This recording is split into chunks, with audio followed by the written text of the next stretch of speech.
Vamos a hablar ahora de las neoplasias intestinales. Vamos a comenzar mencionando que en todo tubo digestivo lo más común, lamentablemente, es que sean neoplasias malignas y que sean de origen primario. Los tumores benignos como tal son poco comunes. El más frecuente es el tumor del estroma gastrointestinal.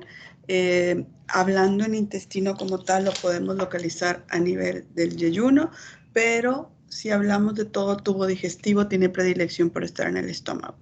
Entonces podemos comentar que existen los tumores que se llaman, obviamente, benignos primarios, tumores del estroma gastrointestinal, lipomas, síndrome de Peutz-Jeghers, que está aquí porque son pólipos amartomatosos que tienden a afectar más el intestino. Las metástasis o tumores secundarios son poco comunes. Curiosamente, uno de los que se describe más frecuente es melanoma. Tumores primarios malignos está el adenocarcinoma, el linfoma, el tumor carcinoide y los tumores de Hist malignos. Entonces, neoplasias benignas primarias. Como síndromes, como tal, vamos a hablar de un síndrome de pólipos amartomatosos. Hemos definido un amartoma. Es una lesión que está caracterizada por tejido maduro que está en el sitio en el que debería estar. El problema es que está en forma desordenada. En este caso, son pólipos amartomatosos lo que componen este síndrome que se llama de Peutz-Jeghers, que tiene una mutación en un gen supresor en el CTK11 que provoca un aumento en la proliferación celular, donde observamos pólipos amartomatosos, sobre todo en intestino delgado. Debemos de decir que es un trastorno hereditario de tipo autosómico dominante que se presenta en pacientes jóvenes o en niños con una media o de edad promedio de 11 años.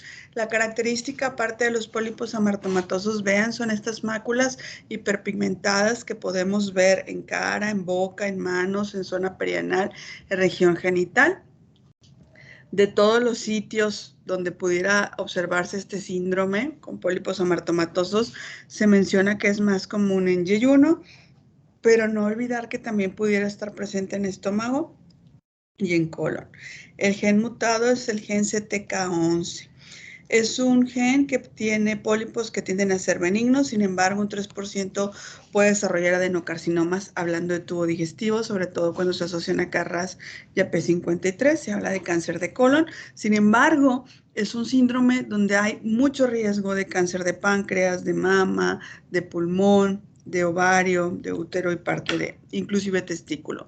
Los lipomas es un tumor benigno caracterizado por células adiposas maduras que forman una estructura nodular blanda, que la podemos ver en cualquier parte del cuerpo, que ustedes saben que es más común en extremidad inferior, en espalda. Sin embargo, curiosamente, en intestino como tal se han reportado lipomas en ilion distal, los cuales van a generar un vacío, por lo cual hay una succión y un segmento de intestino se introduce dentro de otro. Eso es lo que se conoce como una invaginación. Histológicamente son tumores benignos compuestos por tejido adiposo maduro. El tumor del estroma gastrointestinal, inmediatamente pensar células de Cajal, CKIT, CD117, DOC1, masas murales submucosas que pueden producir un vólvulo, que tienen células fusocelulares y que el gen que creo que ya hemos estado mencionando es el CKIT. En tubo digestivo como tal, en intestino, mejor dicho, disculpen, en intestino como tal tienden a tener predilección por yeyuno, ya les decía yo, pero si cuentan todo tubo digestivo es estómago. Entonces, las neoplasias primarias malignas del intestino delgado, tenemos que dividirlo en duodeno, yeyuno e ilion. En duodeno es un adenocarcinoma, es lo que vemos más en duodeno y yeyuno, sobre todo en duodeno. Tienen un pronóstico agresivo, son pacientes mayores de 60 años. Como factores de riesgo, el adenocarcinoma duodenal va de la mano con enfermedad de Crohn, con síndromes de pólipos adenomatosos, con síndrome de cáncer colorectal sin poliposis, con enfermedad celíaca. Produce un cuadro de oclusión intestinal con invaginación, con hemorragia, inclusive con anemia. Histológicamente son una neoplasia maligna epitelial que forma glándulas que semeja cáncer de colon. Sitio específico donde es muy grave tener un adenocarcinoma en duodeno es en el ámpula de Vater, porque se comportan los carcinomas ampulares como un cáncer de páncreas, quiero decir, son neoplasias muy agresivas con sobrevidas a 5 años menores del 20%. Es la segunda causa de muerte o de cáncer en pacientes con pólipos adenomatosos familiares. Generalmente ellos tienen cáncer en colon, pero si fueran a tener una segunda neoplasia, esos pacientes con síndrome de poliposis familiar, la segunda neoplasia probablemente sería a nivel del ámpula. Clínica, pues se produce una obstrucción, por eso hablamos de pancreatitis, hablamos de ictericia obstructivas. Linfomas, yeyuno e ilio, la mayoría son linfomas no Hodgkin de tipo B, que tiene dolor abdominal crónico, diarrea, dedos y en palillo de tambor. Existen una sobrevida alrededor de los 10% a 5 años, porque la mayoría son linfomas agresivos como Burkitt y Manto. También pudieran tener la suerte de tener un linfoma MALT, pero la mayoría es Burkitt o Manto. Y recuerden que MALT, Burkitt o Manto forman parte de los linfomas no Hodgkin de tipo B. Linfoma intestinal primario, Burkitt como tal, niños pequeños, válvula ileocecal, un niño que abre con dolor abdominal, con obstrucción, con un tumor en la válvula ileocecal, que CD10 positivo, CD20 positivo, semipositivo, traslocación 814, y la imagen que ya todos románticamente conocemos como cielo estrellado. Los tumores neuroendocrinos son tumores bien diferenciados, compuestos por células neuroendocrinas, que son positivas para CD56, cromogranina, sinaptofisina. Se pueden ver en ilion, se pueden ver en yeyuno, sin embargo, la mayoría de los tumores neuroendocrinos los vamos a ver en apéndice cecal. Son 3 grupos. El primer grupo son tumores pequeños que tienen menos de 2 mitosis en 10 campos, un índice de proliferación menor del 2%. Son tumores, el 2 tiene tumores con mayor índice de proliferación, con mitosis entre 2 y 20, índice del 3 al 20%. Y el tipo 3, que ya es un carcinoma, son tumores muy grandes, con muchas metástasis, con índice de proliferación alto, y es el corresponde a un grupo 3. Lo que hemos llamado toda la vida tumores carcinoides es el grupo 1, que deberemos llamar ahora tumor neuroendocrino G1 o carcinoide. El carcinoide o tumor neuroendocrino G1 o tipo 1 son tumores multicéntricos que se pueden asociar al síndrome de la neoplasia endocrina múltiple. Lo podemos ver también sobre un divertículo de Meckel. Una cuestión importante en los tumores carcinoides es cuánto miden. Entre mayor tamaño, más riesgo de malignidad y metástasis. Se dice que tumores arriba de 2 o 3 centímetros tienen hasta el 80% de riesgo de tener metástasis a ganglios, pueden ser ganglios regionales y por vía hematógena a lo que es hígado. La mayoría no son funcionales, pero cuando son funcionales producen serotonina, tienen diarrea, sofocos, telangiectasias, broncoespasmos, lesiones cutáneas, y puede haber un daño en la válvula derecha. Macroscópicamente son tumores nodulares, que tienen este color como dorado, café, ocre, y que histológicamente está conformado por cordones y nidos de células con núcleos en sal y pimienta, porque tienen ciertos grumos. Complicaciones, bueno, pues pueden infiltrar la capa muscular y lacerosa y producir fibrosis, además de acompañarse de adherencias retroperitoneales, producir fibrosis intracardíaca por serotonina, tener metástasis hepáticas, estenosis de la pulmonar, insuficiencia de la tricuspidia. GIS malignos son pocos comunes. Siempre decíamos, ¿no?, resecar todo el GIS para poder evaluar adecuadamente el tumor, pero son tumores que tienen pleomorfismo, que tienen hipercromasia, que tienen mitosis, que tienen atipia, etc. Vuelvo a insistir, sin embargo, es más común que un GIS sea benigno a que sea maligno. Las neoplasias secundarias, bueno, tubo digestivo, ya decíamos, es un lugar de neoplasias primarias y sobre todo malignas, pero bueno, se describe en la literatura también metástasis. Curiosamente, una de las que se describe es melanoma, que es el que están viendo aquí con estos nódulos hiperpigmentados. Pero también se han descrito pulmón, glándula mamaria, coriocarcinoma, carcinoma espinocelular de cervix, carcinoma células germinales, linfoma, leucemias, etc. Intestino grueso. Intestino grueso está caracterizado por una serie de tumores que ahorita iremos hablando y que muchos van de la mano con lesiones que se llaman pólipos. Los pólipos pueden tener una base ancha que se llama sésil o tener como un tallo, como un hongo, y se llama pediculado. Aspecto de composición o anatomopatológico, histopatológico, hiperplásico, adenomatoso, pseudoinflamatorio, amartomatoso, aserrado. Potencial maligno como tal, pues yo diría el aserrado y probablemente los que ya conocen ustedes muy bien, que son los adenomatosos. Entonces, un pólipo con una base ancha, ese es un pólipo sésil, un pólipo pediculado que tiene un tallo que obviamente facilita su resección. Esta es la imagen, parece un árbol. Estamos viendo lo que es el tallo, hacia arriba lo que sería en este caso me imagino que es un aspecto velloso, ahí estaría la displasia. Hay una clasificación que no les vamos a preguntar y yo eso los comentaba que se llama Haggid y que utilizamos para ver, sobre todo cuando hay carcinomas intramucosos, que es una forma de comentar un carcinoma in situ y que los tendemos a ver en diferentes grados. Lo más agresivo es que estuviera aquí en la base porque el gastroenterólogo o el cirujano tendrían que ampliar el borde de resección para evitar el daño. Entonces, tipos de pólipos: pseudoinflamatorios, hiperplásicos, adenomatosos, amartomatosos y cerrados. Pólipos inflamatorios, se pueden llamar pseudopólipos. Están en sitios de larga colitis crónica o irritación crónica de larga evolución. Son más frecuentes en rectos sigmoides, son masas únicas y pues tenemos a ver glándulas dilatadas rodeadas de un estroma celular.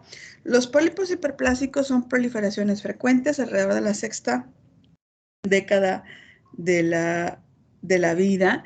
Se piensa que son consecuencias entre una alteración entre el desprendimiento y la proliferación de las células. Lo que es importante recalcar que los pólipos hiperplásicos como tal no predisponen al desarrollo de neoplasias malignas, que la mayoría de las veces son más frecuentes en el colon izquierdo, que histológicamente estamos viendo una proliferación de células en las capas basales, que dan un aspecto en las criptas, con esto que observan aquí, que es una hiperplasia, que se han asociado a su desarrollo factores irritantes como el alcohol, la grasa, el tabaco, que no se malignizan y que pudieran estar coexistiendo al mismo tiempo con un pólipo adenomatoso. En ese caso, el pólipo adenomatoso sí tuviera riesgo de desarrollar un cáncer, no así el pólipo hiperplásico como tal. Entonces, lo que vemos son glándulas hiperplásicas sin atipia, que puede ser que no lleguen a la base y que no tienen un estroma inflamatorio. Pólipos juveniles. Ojo, hay dos formas de presentación de pólipos juveniles. La clásica, que es uno solo, que es aislado y que no tiene riesgo a cáncer, y el síndrome, que es cuando menos dos pólipos juveniles hacia arriba. La forma clásica, el pólipo juvenil, que es el pólipo de retención, histológicamente es un pólipo amartomatoso, se ve en niños y adolescentes, causa número 1 de sangrado rectal de forma espontánea en niños, aunque recuerden que en un niño siempre tenemos que también tener como posibilidad que haya habido algún abuso o algún traumatismo, pero bueno, la causa esporádica más común de sangrado rectal en los niños, que no tenga que ver con un traumatismo, es el pólipo de retención juvenil. Histológicamente es una proliferación amartosa de la mucosa del colon. Lo que estamos viendo son las glándulas desordenadas que están en este aspecto quístico, que puede tener un área pediculada, que tienen esas áreas quísticas con mucina, que no tienen displasia, y ojo que les estoy hablando de la forma aislada, que es uno solo, y que no predispone al desarrollo de neoplasias malignas. Pólipos adenomatosos. Los pólipos adenomatosos por definición tienen displasia que puede ser de bajo o de alto grado, por eso los llamamos lesiones premalignas. Se originan en un epitelio mucoso. Se dice que en países del primer mundo, como Estados Unidos, hasta el 50% de la población adulta tiene un pólipo adenomatoso. Tiene predilección o predominio por los varones. 50% se localiza en la región recto-sigmoidea, que es un sitio común de cáncer de colon o el más común. Histológicamente, adenomas tubulares vellosos o túbulos vellosos. Son displasias de bajo grado, displasias de alto grado. Los tubulares son estos adenomas que aquí vemos que tiene un tallo, pero que forman estas estructuras de aspecto tubular, que tienen esas estructuras de aspecto tubular que si las vemos a mayor aumento podemos observar núcleos hipercromáticos, pseudoestratificados, sin polaridad, con pérdida del patrón de moco, sin mucha atipia, y esa es una displasia de bajo grado. Quiero decir, la mayoría de las veces los adenomas tubulares se acompañan de displasia de bajo grado.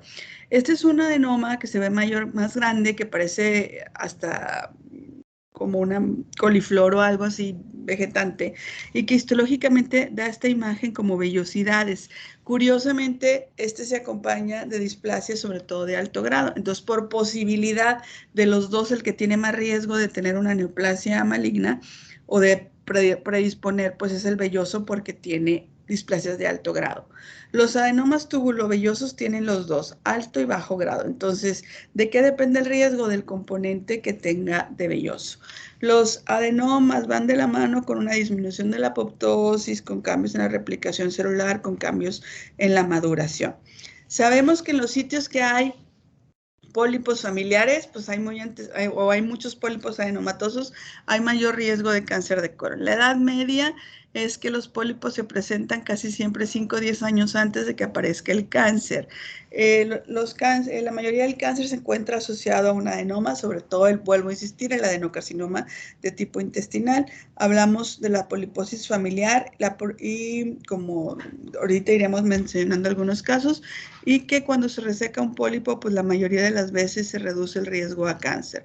Hay un tipo de pólipo que se llama pólipo aserrado, que es un pólipo que se ve del lado derecho, que tiene mutaciones de la inestabilidad, que es un pólipo que tiene glándulas irregulares con displasia y que tiene esta imagen hacia la porción superior como si fuera hiperplasia, pero semeja dientes de sierra.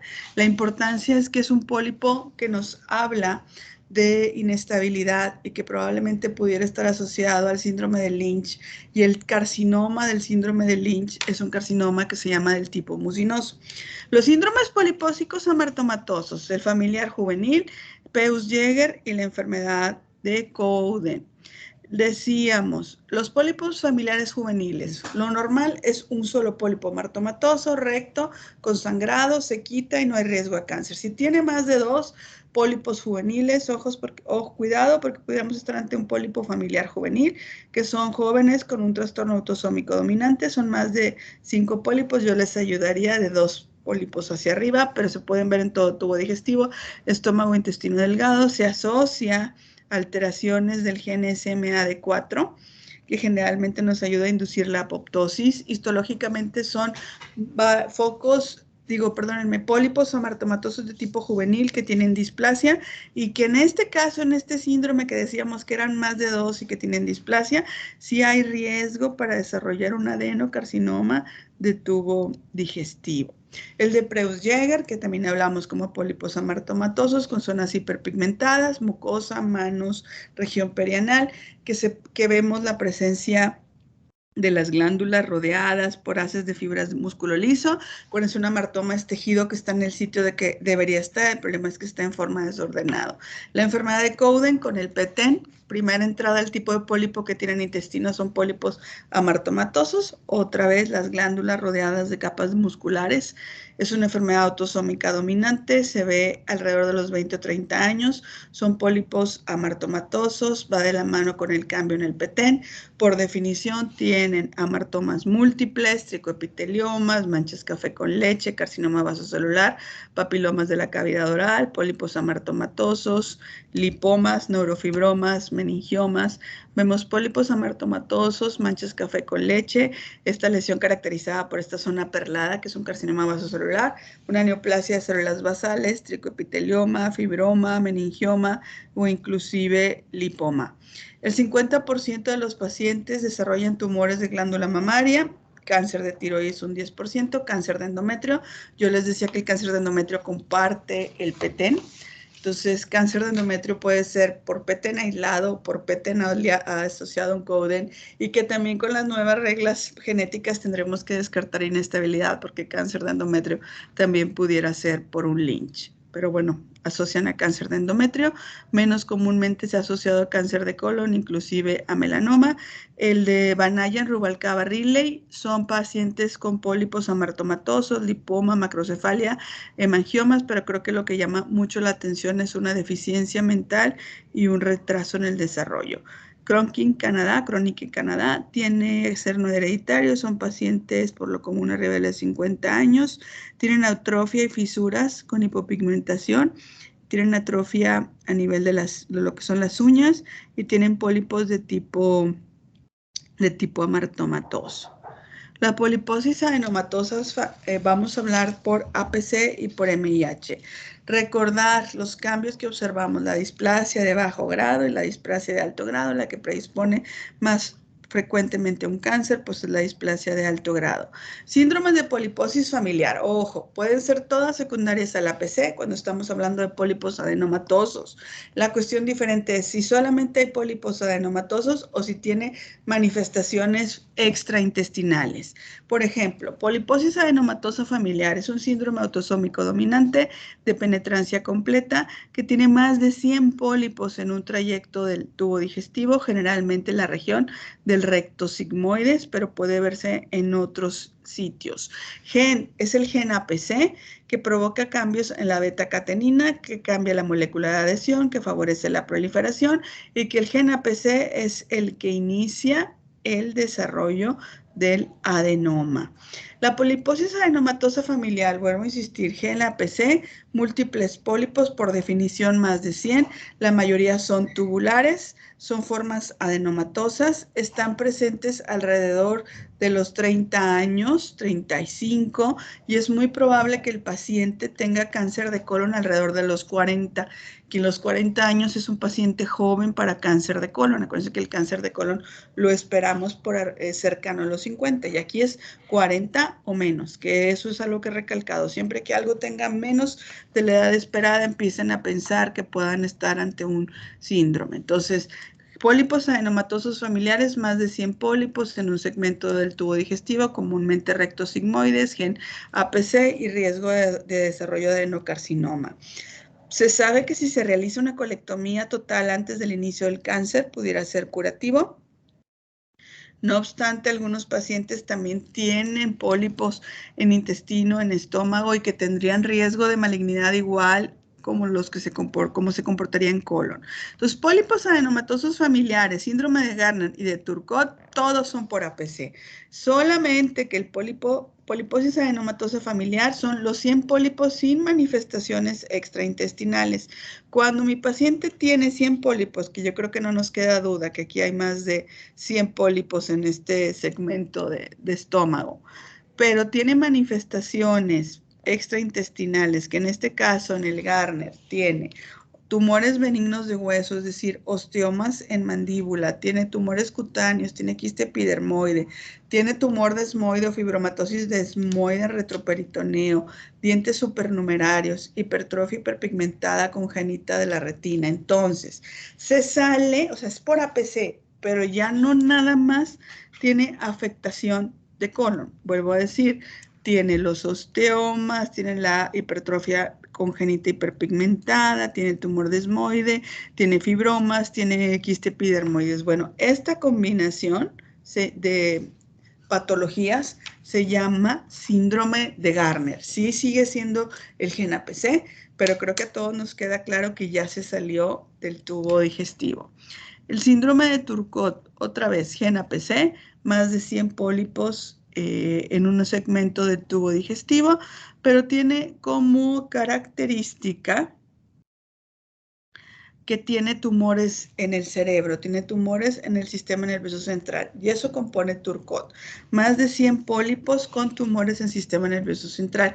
Comúnmente, si el Turcot va de la mano con la vía del APC, que esto es lo frecuente, el tipo histológico de tumor cerebral más frecuente asociado a la ruta del APC es el meduloblastoma. Pero se ha visto que a veces puede haber tumores, adenomas intestinales asociados a los de la inestabilidad, que eso es el mismatch, que sí estoy de acuerdo, es menos común que el APC. El más común sería APC, por ende meduloblastoma. Pero si mi paciente tuviera más de 100 pólipos y tuviera un glioblastoma multiforme, lo que se comenta en la literatura es que la primera posibilidad es que esto, aunque lo repito, no es lo común, no viniera de la ruta del APC, viniera de la ruta de las alteraciones en la inestabilidad, que eso es la ruta del mismatch. Sin embargo, vuelvo a insistir, de las dos la más común pues es la APC, por ende es meduloblastoma. Entonces, Turcot más de 100 pólipos en un segmento del tubo digestivo que tiene además tumores de cerebro. Turcot, Garnet y pólipos adenomatosos familiares, hemos seguido hablando que el gen afectado es el gen APC. Ahora hay otro tipo de poliposis que se llama poliposis por MIH. Es una mutación con rupturas en las bases de MIH. No pareciera venir del gen APC. Es un trastorno autosómico recesivo. Son pacientes que no tenían poliposis, no tenían más de 100 pólipos en sus colonoscopías previas. Son pacientes de edades tardías que no tienen más de 100 pólipos, que se realizan una colonoscopía anual y resulta que en la última colonoscopía, viendo las anteriores que eran negativas o normales, en esta presenta más de 100 pólipos, pero es un paciente de 60 años. Entonces, 60 años, más de 100 pólipos, que curiosamente pudieran ser adenomatosos, pudieran ser aserrados, pudieran tener CARRAS, pudieran dar origen a un adenocarcinoma mucinoso, pero yo creo que aquí lo que nos orienta, fíjense, tiene 50 años, no tenía pólipos, a los 50 años le aparecen por primera vez más de 100 pólipos. Su posibilidad ahí es poco probable que el gen dañado sea APC. Mi mayor posibilidad es que el gen dañado sea MIH. Vuelvo a insistir, se han asociado a CARRAS, a pólipos adenomatosos, a cáncer, etcétera. Neoplasias malignas del colon, el adenocarcinoma, carcinoides y linfomas. El adenocarcinoma, neoplasia maligna epitelial que forma glándulas, corresponde al 90% de las neoplasias malignas del colon. Se asocia a dos vías, las de la inestabilidad y la más común, APC beta-catenina. Es epigenético, van de la mano con una serie de mutaciones, no son las únicas, ni los de la inestabilidad ni las del APC, pero son los más importantes, son los que lo inician y por eso es a los que les damos la importancia de decir, este es el gen más, que tenemos que poner más atención en el cáncer de colon, o sea, el APC o las de la inestabilidad. Ambos, vuelvo a decir, implican una serie de mutaciones y va de la mano también con cambios de silenciamiento genético por metilación. La metilación del DNA, no voy a hablar mucho de eso, ustedes lo conocen, son mecanismos epigenéticos que regulan la expresión genética en los mamíferos, que es vital durante el desarrollo embrionario, que tiene un papel crítico, que puede haber silenciamiento de genes específicos en la diferenciación celular, que la metilación es probable, es importante en diversos procesos para conservar lo que es el DNA. En los últimos años, pues obviamente se ha hablado más del DNA y hablamos también de errores en metilaciones entre familias y entre las personas. Entonces, todo lo que provoque cambios en las metilaciones, pues obviamente puede producir alteraciones. Pero bueno, volviendo a cuestiones a lo mejor un poco más prácticas o no tan moleculares del adenocarcinoma. La fibra alimenticia. La dieta pobre en fibra y alta en grasa con un tránsito intestinal lento. Las proliferaciones bacterianas intestinales, las bilis, las sales biliares son carcinogénicas. Entonces, si un paciente no come suficiente fibra, hace que su tránsito intestinal sea más lento, hace que se exponga mayor tiempo a las bilis y a la flora bacteriana que pudiera ser carcinogénica. Y si a eso le sumen que tenga una dieta rica en grasa, pues mayor secreción de bilis. Entonces imagínense, dieta baja en fibra, alta en grasa, igual a decir tránsito lento, mayor cantidad de bilis, mayor exposición a bacterias, mayor riesgo de cáncer. Bacterias también decíamos que podían ser mutágenas y pues los antioxidantes, se ha visto que las dietas antioxidantes reducen el riesgo del cáncer de colon. La edad, como forma esporádica, es poco frecuente antes de los 40 años. Si alguien tiene cáncer o tienen un paciente que presente cáncer de colon, 35 años, favor de empezar a pensar 30 años que están ante una herencia, un síndrome.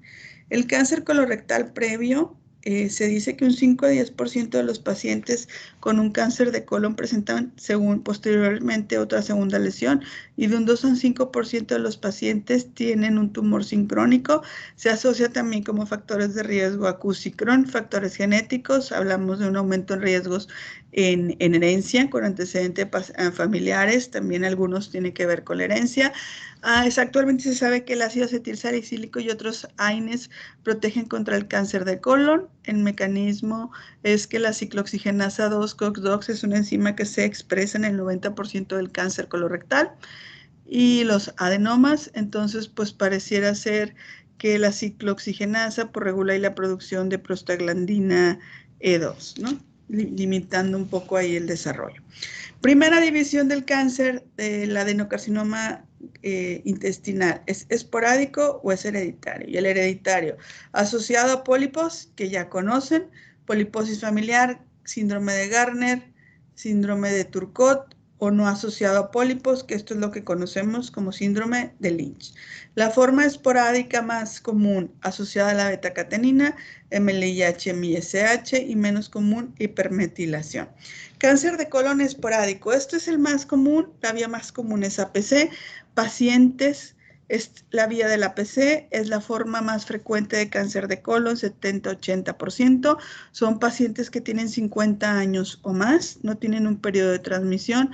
Ambas copias del gen APC deben estar dañadas y ambas copias mutaron dentro del colon. Primero muta una copia, genera una clona de colonocitos con una copia dañada, posteriormente se muta la siguiente copia en esa clona de colonocitos y aparece un cáncer. Su línea germinal es normal. El problema es ese tumor que se originó en el colon. Esta es la vía más común, pacientes de 50 años, gen APC, región rectosigmoides, lado izquierdo, pueden venir a partir de un solo adenoma, túbulo velloso grande, a partir del cual se origina un adenocarcinoma infiltrante. La forma esporádica asociada a la inestabilidad, los dos más comunes, genes más comunes, MCH1, MLH1, con daños en la reparación, con cambios en el emparejamiento de las bases del DNA, 10 a 15%. Ojo, este está del lado derecho, viene a partir de un adenoma cerrado sésil, y el tipo de histología asociado al de la inestabilidad MCH-MLH1 es este, que si se fijan se llama mucinoso. El asociado al APC, vuelvo a insistir, es intestinal. El asociado a la inestabilidad es el mucinoso. Hay otra forma esporádica, donde a diferencia aquí que hablábamos del MLH1, MCH2, aquí se afecta el MLH1 y también el BRAF. Tiene cambios en la hipermetilación, tiene errores en el emparejamiento, ese es el 5-10%, otra vez un adenoma cerrado, un adenoma mucinoso, es del lado derecho. Creo que la diferencia pues importante es ver que no es MCH2 el que está mutado, es el que junto con MLH1 está mutado, es BRAF. Probablemente el patólogo, estando ante un paciente de 50 años que tiene un tumor del lado derecho que es del tipo mucinoso, pues créanme que de rutina va a pedir MCH2, MLH1 y también va a pedir BRAF para poder definir cuál de esas dos vías es. La forma hereditaria asociada a pólipos, ustedes ya la conocen, pólipos familiares, poliposis familiares como adenomatosas, Turcot, Garner y MIH. Esos ya los estuvimos hablando.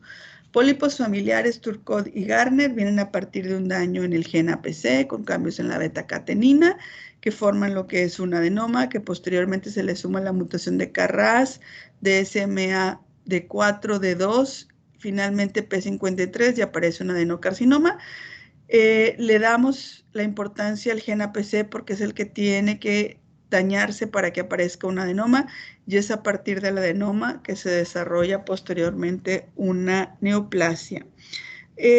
Poliposis por pérdida del MIH, también lo decíamos, autosómico recesivo, pacientes que tenían colonoscopías normales y de repente empiezan a tener más de 100 pólipos, son adenocarcinomas de tipo mucinoso. Imagínense que son pacientes que tienen más de 100 pólipos que surgen alrededor de los 50 años. Hereditario no asociado a pólipos, o sea, es un hereditario y no tiene pólipos, ese es el síndrome de Lynch.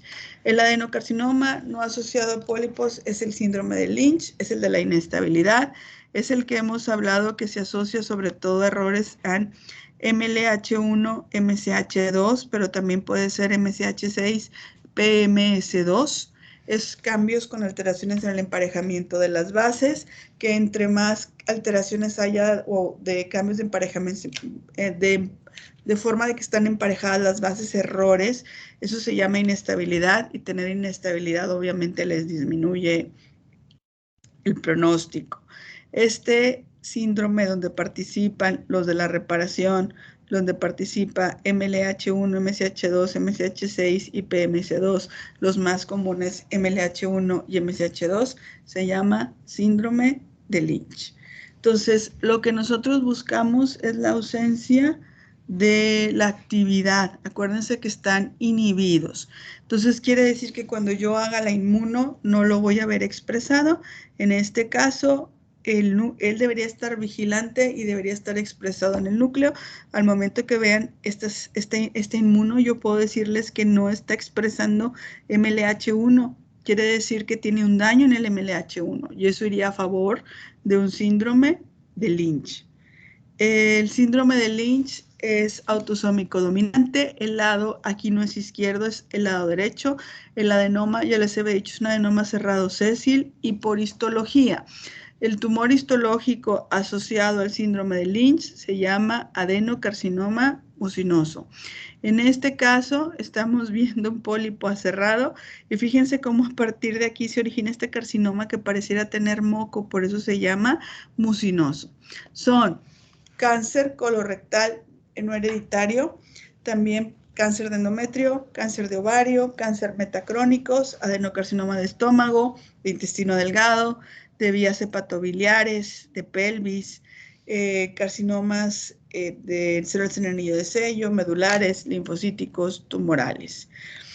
Entonces, yo pido la inmune, sobre todo yo les decía, MLH1, MCH2 son los que más se dañan. Del lado izquierdo se están expresando a nivel del núcleo. Si se expresan a nivel del núcleo quiere decir que son funcionales y traducimos, esto no es un síndrome de Lynch. Del lado derecho no se expresa MCH2 ni MLH1, son negativos, no se expresan a nivel del núcleo, quiere decir que están dañados y podemos decir que este sí corresponde a un síndrome de Lynch. Entonces, el síndrome de Lynch es el síndrome de un adenocarcinoma hereditario no polipósico que inicia con una serie de cambios de inestabilidad, sobre todo MLH1, MCH2, que se le unen daños en el factor transformador beta, cambios en el VAX que causan lo que es la apoptosis,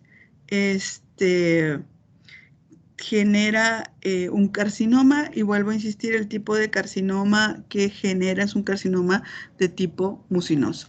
Macroscópicamente los tumores se pueden decir polipoides, ulcerados, anulares, y el cáncer de colon eleva un marcador serológico que podemos buscar en el laboratorio que se llama antígeno carcinoembrionario. Entonces, adenocarcinoma variedad intestinal del lado derecho, adenocarcinoma mucinoso. Ya tienen que saber en este momento a qué se asocia cada uno. El adenocarcinoma variedad intestinal es el de la ruta del APC, de forma hereditaria o de forma esporádica. Es el de la región rectosigmoides, es el que vemos la mayoría de las veces en los pacientes mayores de 50 años de forma esporádica, y en los síndromes de poliposis familiar como los adenomatosos, Turcot y Garner. Gen o ruta esporádica hereditaria asociada al APC, lo más común que me va a producir por histología es la forma intestinal. La forma mucinosa es el síndrome de Lynch, es el MIH y todos los que tengan que ver con alteraciones de la inestabilidad, que eso forma parte del Lynch, del MIH, ¿no? Entonces hablamos de cambios en el MLH1, MCH2, inclusive agregaríamos BRAF. Entonces, vuelvo a insistir, inestabilidad es mucinoso, APC es intestinal.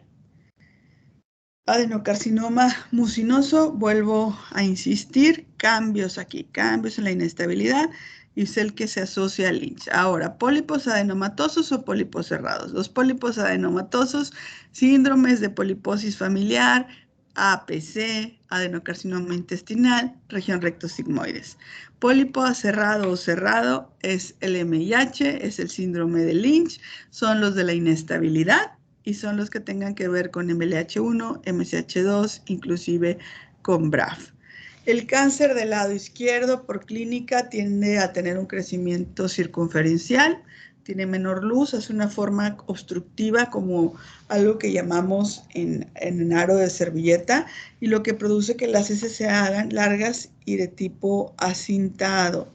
Es del lado izquierdo, provoca, vuelvo a decir, este crecimiento como en aro de servilleta y las heces se hacen largas y de tipo acintado. El lado derecho tiene más es más amplio, tiene más posibilidades de poder aumentar o producir un tumor más grande, no tan restrictivo o obstructivo como el del lado izquierdo. Y aquí, curiosamente, la clínica que más frecuentemente produce el del colon derecho es la pérdida de hierro, anemia ferropénica. Entonces, primera división, lado izquierdo, lado derecho, lado izquierdo. Vuelvo a insistir, lado izquierdo es el cáncer de colon esporádico asociado al gen APC con el carcinoma de tipo intestinal. El del lado derecho es el cáncer hereditario, no polipósico, síndrome de Lynch, pólipo A cerrado, inestabilidad MLH1, MCH2, BRAF, y yo agregaría histológicamente el tipo mucinoso. A veces se dice que MIH no es tan constante como el resto en la localización. Entonces, el cáncer colorectal se disemina por propagación directa por vía linfática. Puede haber ganglios positivos al momento del diagnóstico, puede producir metástasis hepáticas. Tenemos lo que es el TNM, puede haber perforación y peritonitis como complicaciones, puede tener fístulas, puede haber oclusión, tratamiento, cirugía, más quimio y radioterapia. Conducto anal. El conducto anal corresponde como neoplasias al 2% de todas las neoplasias del intestino grueso. Tipo histológico más común es carcinoma espinocelular, ligeramente más común en mujeres. Es espinocelular de tipo basaloide y mucoepidermoide. Factores de riesgo, traumatismos, enfermedades anales crónicas, fisuras y también infección por el virus del papiloma humano.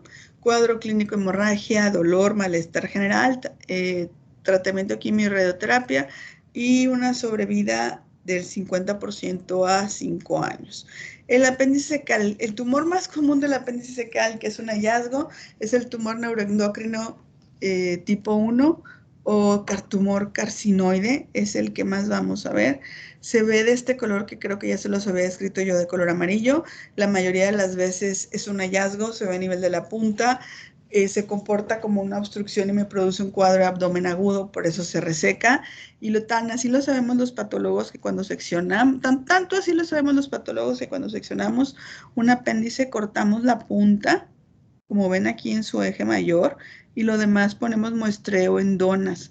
Lo hacemos así, lo que ustedes dicen como donas, ¿no? Transversales que parecen donas. Pero lo hacemos así porque si llegáramos a encontrar un carcinoide, la posibilidad más común es que sea un hallazgo y que lo veamos aquí a nivel de la punta. La angiodisplasia son vasos sanguíneos malformados que se ven en ciego y en colon derecho, sexta década de la vida. Pueden abrir con cuadros de hemorragia intestinal. Histológicamente son nidos ectésicos de venas, vénulas y capilares de tipo tortuosos, que pues obviamente pueden romperse, que pueden abrir, perforarse o pueden iniciar o abrir con un cuadro de hemorragia.